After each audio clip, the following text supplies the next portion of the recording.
할렐루야. 할렐루야. 네, 이 자리에 나오신 모든 예배자분들 주님의 이름으로 축복합니다. 오늘도 선포되는 하나님의 말씀 가운데 많은 은혜가 있길 기도합니다. 우리가 잘 아는 이야기로 오늘 말씀을 한번 시작해 보려고 합니다. 유럽과 아프리카와 이 아시아, 이 세 개의 대륙을 정복한 아주 위대했던 왕이 하나 있죠. 우리가 잘 아는 알렉산더 대왕이라는 그 왕이 있었습니다. 그는 참 유명한 왕이었는데요. 어느 날이었어요. 여느 때와 다름없이 페르시아를 정복하기 위해서 많은 수를 이끌고 정복 전쟁을 나아가던 이 알렉산더 대왕이요. 자신의 군대를 바라보니까 뭔가 평소와는 다르다는 걸 느끼게 됩니다. 평소에는 너무 강력했는데, 의기양양했는데, 힘이 넘쳤는데, 눈은 초롱초롱하고 발걸음은 뚜벅뚜벅 걸어가는 그 힘이 있었는데, 오늘따라 마치 모든 것을 패배한 사람인 것 마냥, 모든 것을 포기한 사람인 것 마냥 그렇게 군대가 걸어가고 있더라는 거예요. 도대체 왜 이런 일이 벌어지게 되었던 걸까? 이제껏 저번 일이 없는데, 승리만 하고 있었는데 왜 이들은 이렇게 걸어가게 되었을까? 그들의 모습을 살펴보자 이 알렉산더 대왕은 대답을 찾을 수 있게 되죠. 그건 바로 그들의 몸에 주렁주렁 달고 있는 그 노획물들이 문제였다라는 거예요. 전쟁이 많아지고 그곳에서 승리하고, 그래서 그들의 노획물을 얻을 때마다 이들은 이걸 가지고 자신의 몸에 짐에 올려놓습니다. 그러니 어떻습니까? 승리를 하면 할수록 짐이 점점 무거워지는 거예요. 바로 이때 알렉산더 대왕이 아주 중대한 결심을 하죠. 결단을 내립니다. 온 부대에게 명령을 내립니다. 여기 있는 모든 병사들은 노획물들을 모아서 땅에 불태워 버려버려라. 그렇게 이야기를 하는 거예요. 자, 병사들한테는요, 이거는 이해할 수 없는 일이에요. 받아들일 수 없는 문제입니다. 왜냐하면 그들이 병사가 된 유일한 이유가 뭐냐면 바로 이 노획물 때문인 거예요. 자신들이 이걸 노획물을 가지고 고향으로 돌아가서 이걸 한미천으로 잘 살아야 됐기 때문에 그들은 목숨을 걸고 군인이 되었단 말이죠. 그런데 알렉산더 대왕은 그거를 버리라고 말하는 거예요.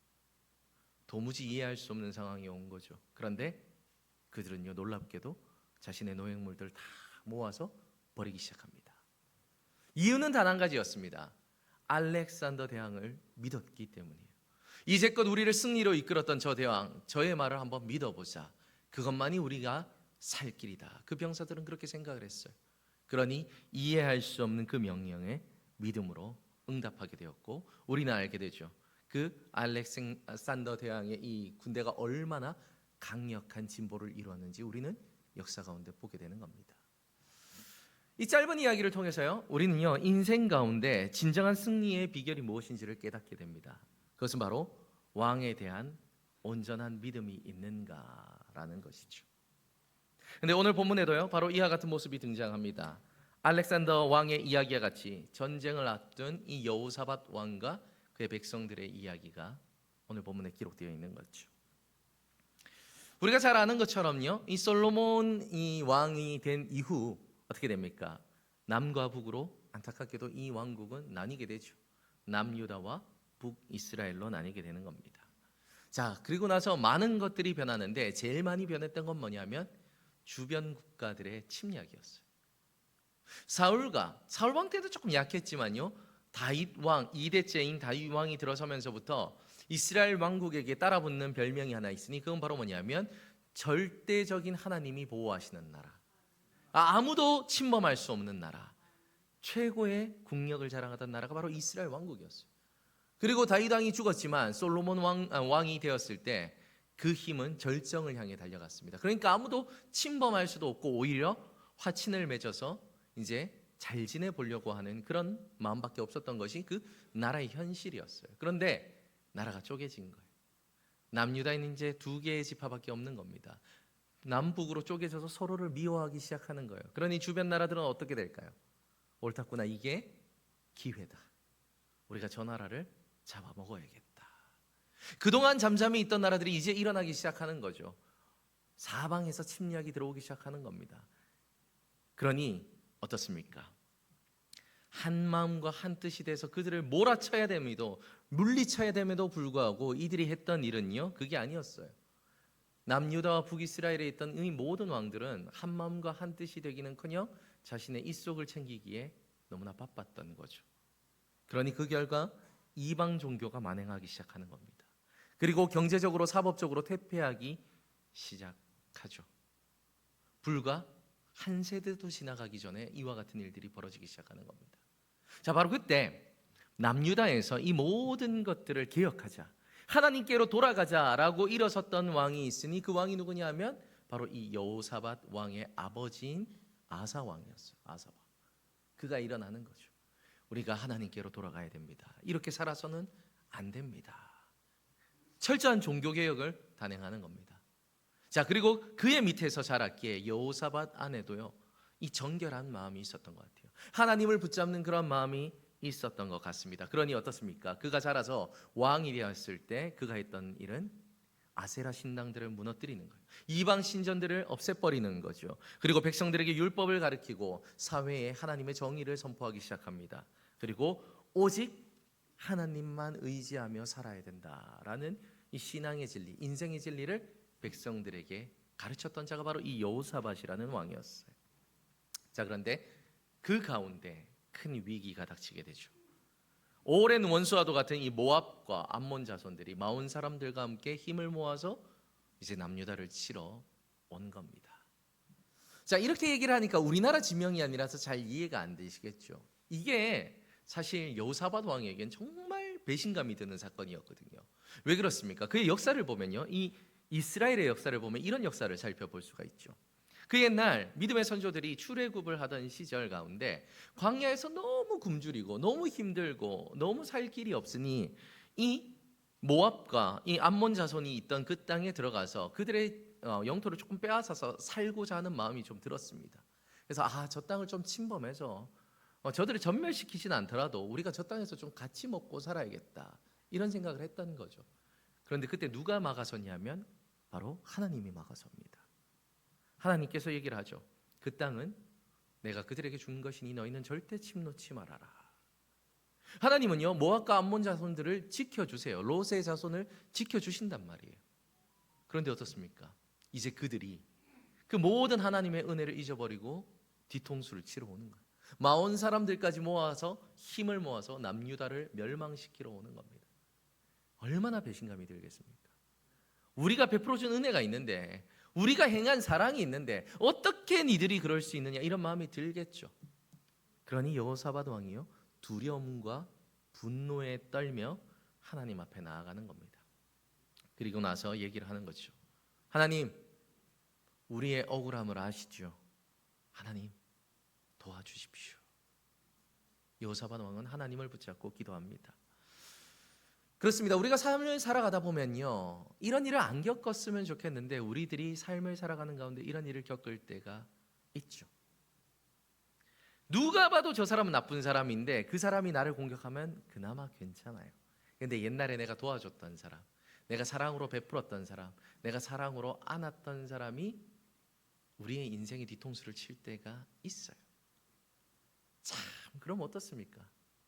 분노와 함께 두려움과 함께 어찌할 바를 모르는 그 마음들이 요동을 칠 때가 있죠. 절망할 때가 있다라는 거예요. 이게 우리의 인생이라는 거예요. 자, 바로 이런 상황 속에서 우리는 어떻게 살아가야 하는가? 오늘 본문에는요, 우리들의 삶에 대해서 이렇게 기록하고 있죠. 3절, 20장 3절의 말씀입니다. 우리가 앞절의 말씀을 상반부로 함께 읽겠습니다. 여호사밧이 두려워하여 여호와께로 낫을 향하여 간구하고. 아멘. 자, 여기서 낫을 향하다라는 말은요, 여기서 낫은요 히브리어로 파님이라고 하는데 얼굴을 향하여 섰다라는 뜻이거든요. 근데 정확한 의미는 바로 뭐냐면 이런 겁니다.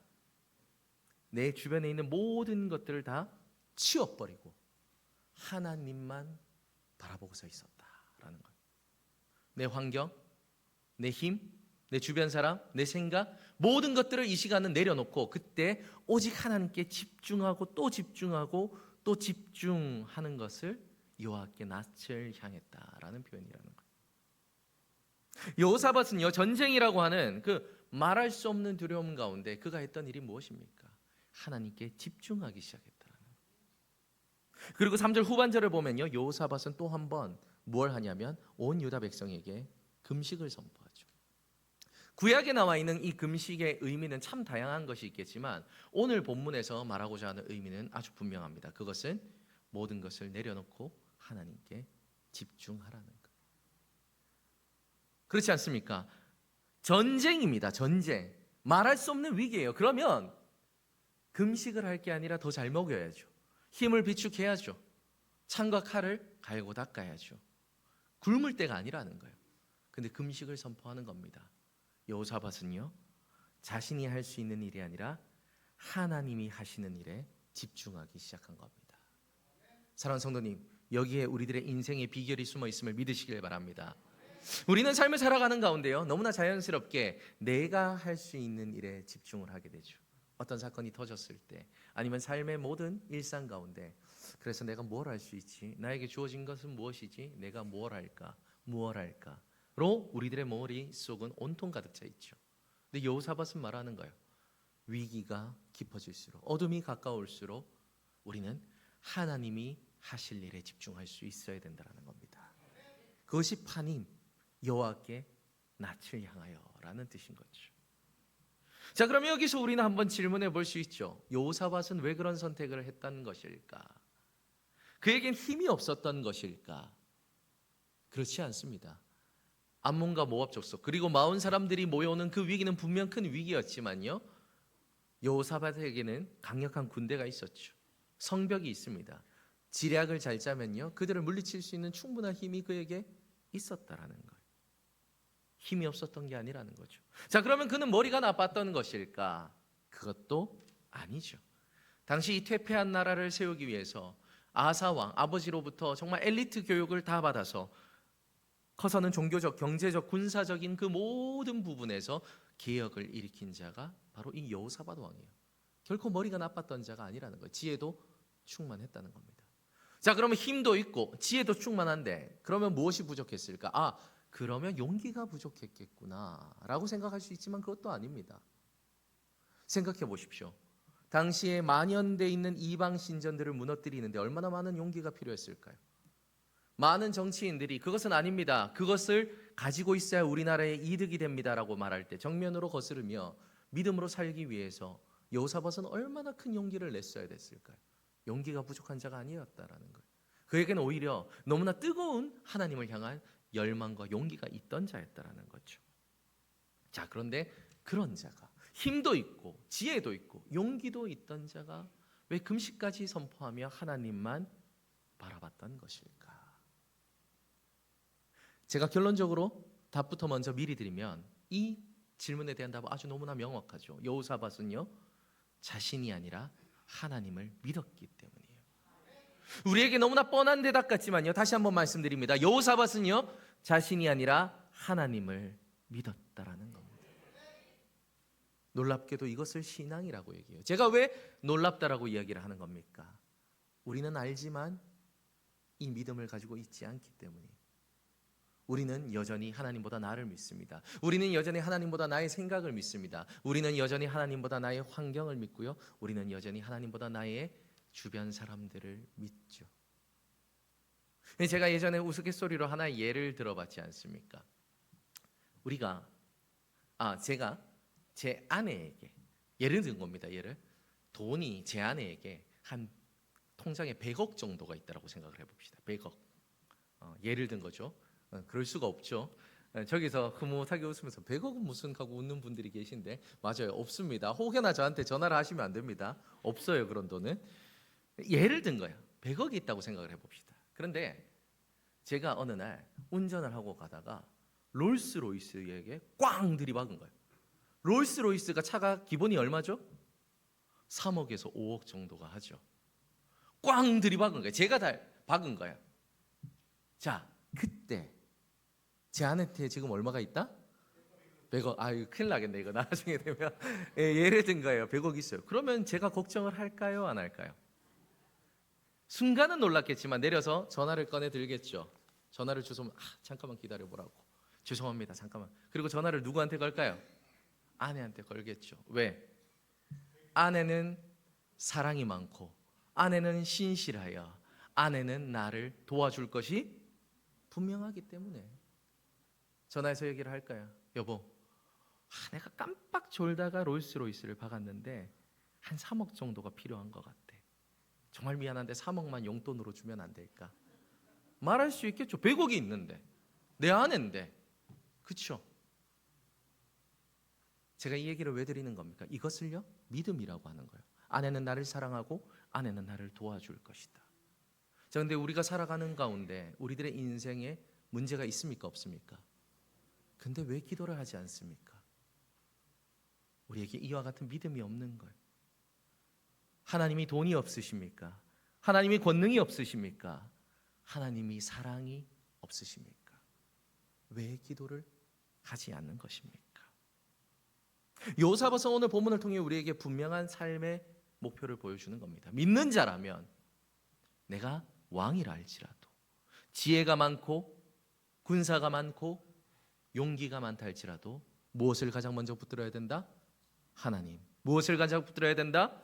하나님을 붙들어야 된다는 겁니다.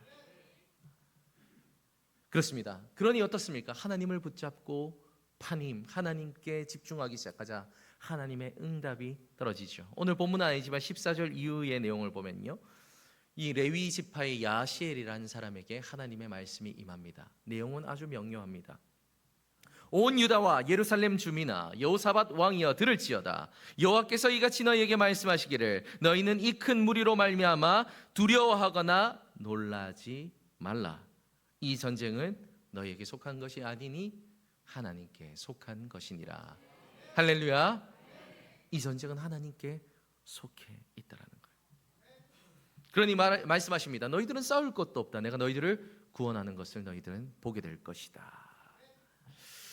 사랑하는 성도님, 이것이 기도하는 자가 누리는 은혜임을 믿으시길 바랍니다.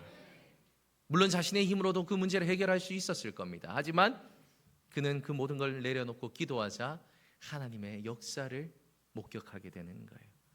우리는 바로 이 기도를 통해서, 이 모습을 통해서 우리가 기도해야 되는 세 가지 이유를 발견하게 됩니다. 첫 번째는요, 기도는요, 문제를 하나님의 시각에서 해석할 수 있게 해주는 거예요.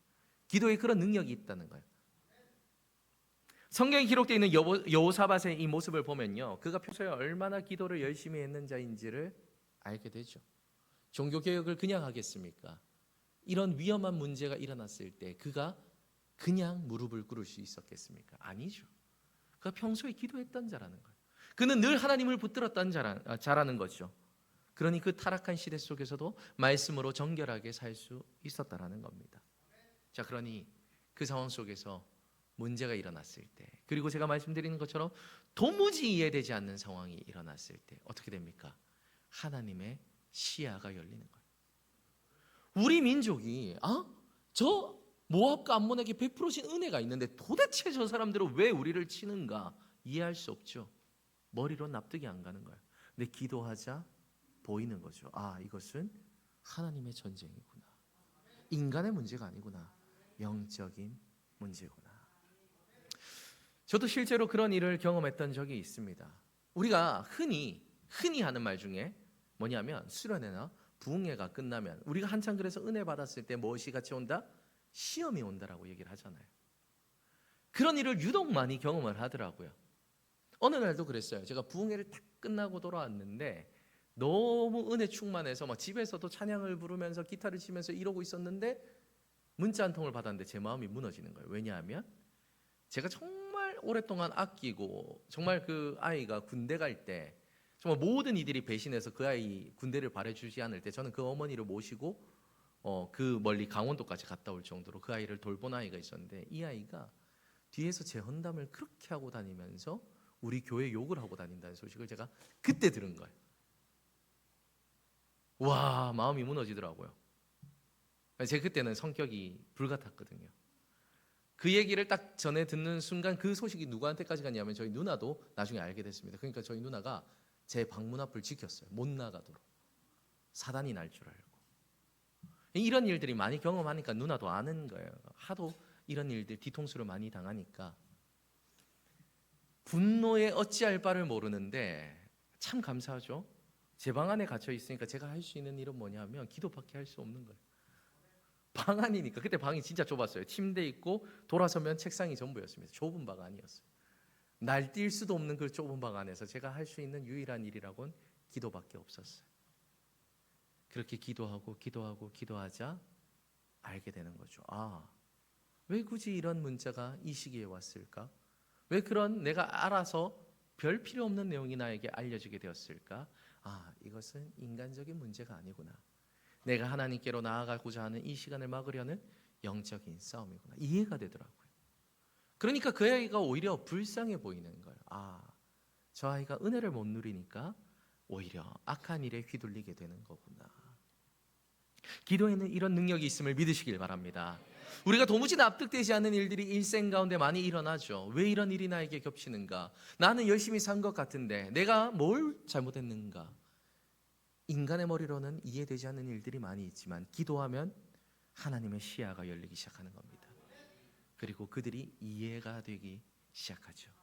그러면 치유가 일어나는 겁니다. 이것이 기도가 주는 첫 번째 유익이죠.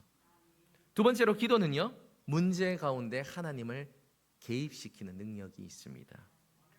여호사밧은 하나님의 말씀에 의지하여 전쟁으로 나아가죠. 그리고 무기로 무장을 하는데 하나님이 주신 무기로 무장하는데 그것이 무엇이었죠? 찬송입니다. 전쟁을 나가면 뭘 입어야 됩니까? 갑옷을 입어야 되죠. 뭘 들어야 됩니까? 창과 칼과 방패를 들어야 됩니다. 근데 하나님이 말씀하셨던 건 찬양대를 앞세워서 찬양을 부르라는 거예요. 여호와께 감사하세 그의 인자하심이 영원하도다. 말씀드리지만 이것은 전쟁하기 전입니다. 고백은 전쟁이 끝난 것 같지만 실상은 전쟁 전이에요.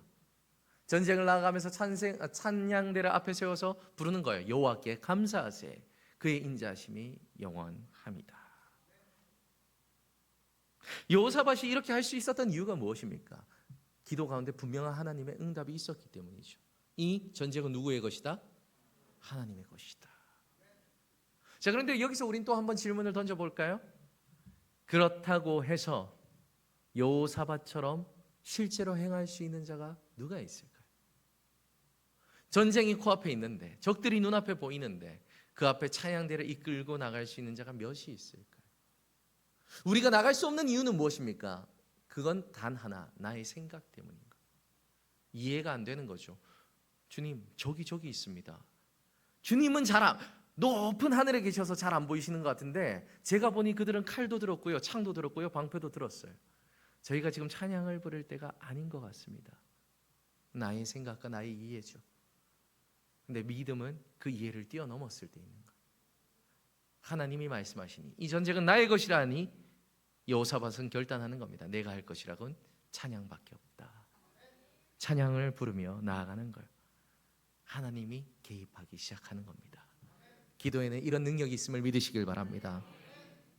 세 번째로 기도는요, 그 문제 해결을 극대화시키는 그 은혜가 있습니다. 우리가 정말 용을 쓰고 내 문제를 해결해 보려고 해도 사실상 우리 안에 있는 재물과 건강과 여러 가지 환경의 문제는요, 절반도 해결하기가 어렵죠. 누구하고 한번 마음 픽 틀어져 보십시오. 그거 해결하는데 한 달 동안 그 사람 붙잡고 얘기해도 안 돌아올 수도 있어요.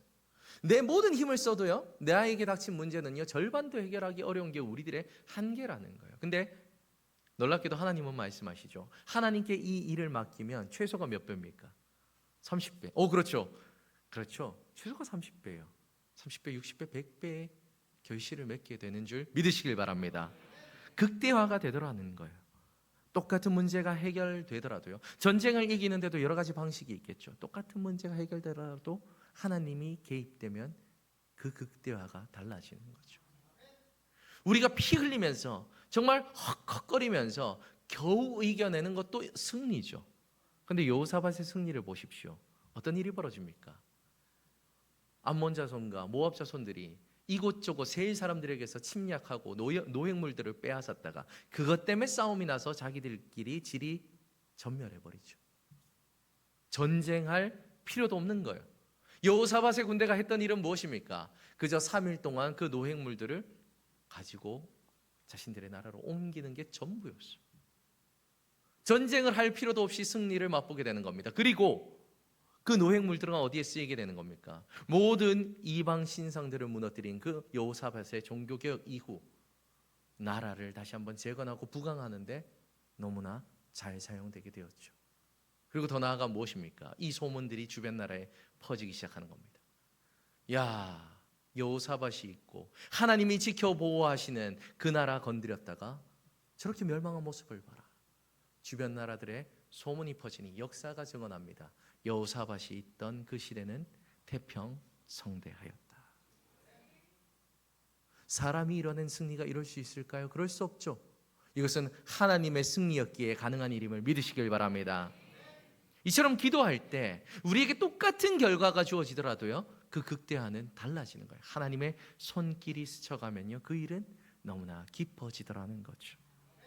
자, 여기서 중요한 것은 무엇입니까?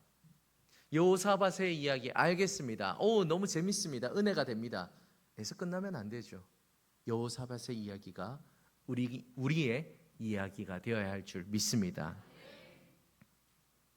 그렇게 우리는 여호사밧과 같이 살아가야 되는 거예요. 어떻게 사는 겁니까? 늘 말씀과 기도로 거룩하여지며 할렐루야.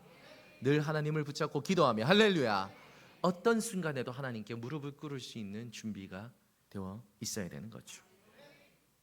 이것은요, 한순간에 그의 선택이 아니라는 거예요. 매일 꿇었던 그 무릎이 그 절박한 위기 속에서 하나님을 바라보게 했다라는 겁니다. 그렇기 때문에 우리들의 영적 전쟁의 삶은 필요한 거예요.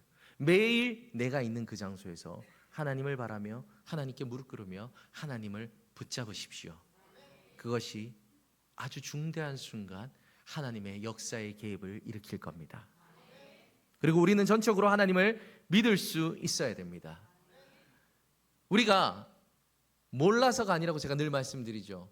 일주일에 설교를 몇 편을 듣습니까? 너무나 많은 설교를 듣죠. 근데 왜 우리가 행하지 못합니까? 여러 가지 이유가 있겠지만 가장 큰 이유는 무엇입니까? 나의 생각 때문이에요. 목사님 다니엘 기도회 하라고 하는데 저녁에 가서 10시까지 기도하고 뭐 또 끝나고 나니까 김은호 목사님은 20분 동안 젖어드는 기도를 하라고 하는데 그럼 10시 반에 집에 오면 11시. 아이고, 이건 아니다. 내 폰이 얼마나 좋은데 이거 100만 원짜리 넘은 건데 집에서도 잘 보이는데. 우리의 이해예요. 하지만 믿음은 이해를 뛰어 넘어야 되는 거예요. 그때 역사가 일어나더라는 거죠. 제가 예전에 들었던 재미있는 이야기를 하나 나누려고 합니다. 한 청년이 예배를 드리고 있는데 청년이 마음속에 성령님의 강한 감동이 주시는데 그게 무슨 감동이냐면 앞으로 뛰어나와서 요 앞에서 팔굽혀펴기를 하라는 감동을 주셨다. 참 우리 성령 하나님 참 재치가 많으시죠. 별 희한한 감동을 주세요, 맞죠? 그러니까 자 성도님 생각해 보십시오. 할 수 있겠습니까? 요 앞에 나와서 지금 팔굽혀펴기를 하라는 감동이 일어나는 거예요. 청년도 몸부림을 치는 거예요. 주님, 이건 아닌 것 같습니다. 이건 아닌 것 같습니다. 근데 성령님의 감동이 그날따라 너무 뜨겁게 오는 거예요. 진짜 해야 될 것 같지. 막 나오지 마십시오. 앞으로 정말 성령님의 감동이 있을 때 하시는 겁니다. 그래서 그 청년이 설교 시간은 도저히 안 될 것 같고 설교를 방해하면 안 되니까 설교가 끝나고 광고할 때 몰래 앞에 나와서 여기서 팔굽혀펴기를 막 10번 딱 하고 조심히 들어갔대요. 모든 사람이 집중했겠죠. 이렇게 보고 뭔 소리야? 목사님도 광고하다고 놀래가지고 이렇게 본 거예요.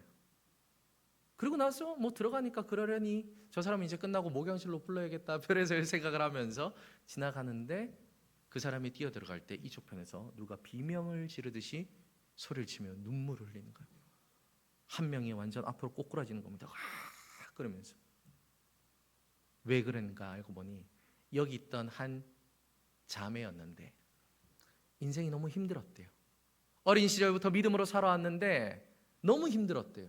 하나님이 살아계신 줄도 모르겠고 나의 헌신은 어디 갔는지 내 친구들은 너무 잘 살고 나는 병에 들었고 어머니 아버지도 너무 아프고 하나님 응답해 주셨으면 좋겠는데 하나님은 내 기도에 응답하지 않는 것 같고 내가 오늘까지만 예배드리고 가야 되겠다. 나는 이제 이 신앙 버릴란다 생각을 했는데 그때 그 자매의 마음속에 뭐가 들었냐면 하나님 정말 자기도 생각했을 때 말도 안 되는 거 한 거죠. 제가 이 예배 시간이 끝나기 전에 누가 저 앞에 가서 팔굽혀펴기를 하면 내가 하나님 살아계심을 믿겠습니다. 놀랍죠. 그 자매가 그 순간 무너진 거예요.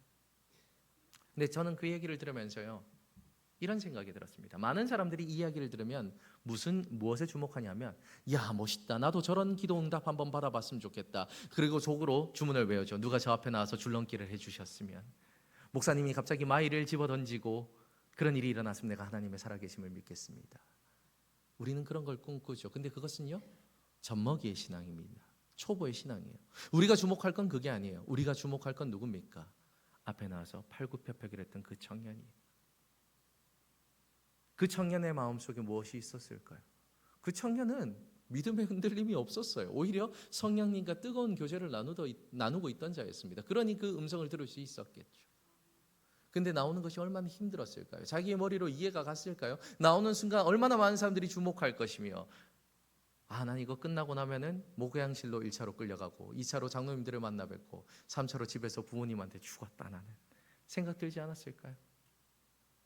근데 뛰쳐나오는 거예요. 저는 그 청년에게 눈물이 나더라고요.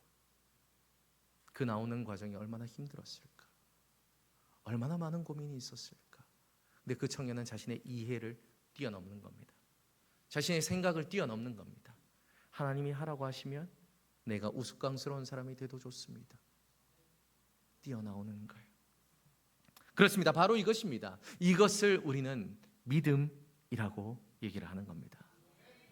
이런 예화나 이런 설교를 들으면요, 우리 마음속에는 나도 여호사밧과 같은 신앙을 가져야지, 나도 그 청년과 같은 믿음을 가져야지라는 마음을 가지게 될 겁니다. 그런데 어떻습니까? 우리들의 인생은 여전히 불의할 거예요. 우리들의 인생은 여전히 더러울 겁니다. 우리들의 인생은 여전히 불신앙이 가득할 거고, 우리들은 오늘 저녁 다니엘 기도회부터 벌써 시험에 들기 시작할 겁니다.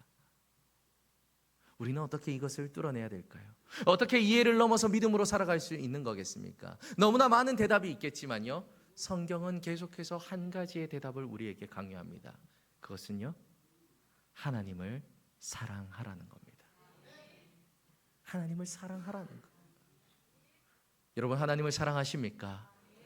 그것이 이해를 넘어 믿음으로 변화되는 은혜가 있길 소망합니다. 하나님을 사랑하라는 거예요. 세상은 여전히 하나님을 사랑할 수 없는 길로 우리를 인도할 겁니다.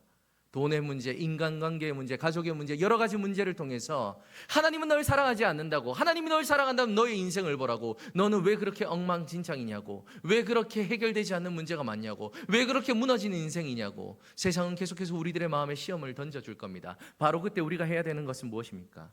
파님, 모든 것을 젖혀두고 주님을 바라보십시오. 그러면은 우리의 모든 환경들은 점점 사라지고 단 하나만 등장하게 될 겁니다. 그것은 바로 우리를 위해 십자가를 지신 예수 그리스도입니다. 그분의 보혈입니다. 우리의 향한 하나님의 사랑입니다. 그걸 주목하십시오. 그것이 여호사밧이 봤던 하나님의 사랑이었어요.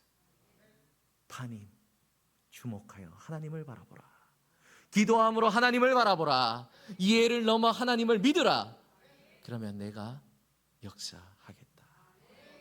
이 준엄한 하나님의 말씀 가운데 믿음으로 결단하는 우리가 되길 소망합니다. 우리 예와 같은 마음을 담아 우리 함께 기도합시다.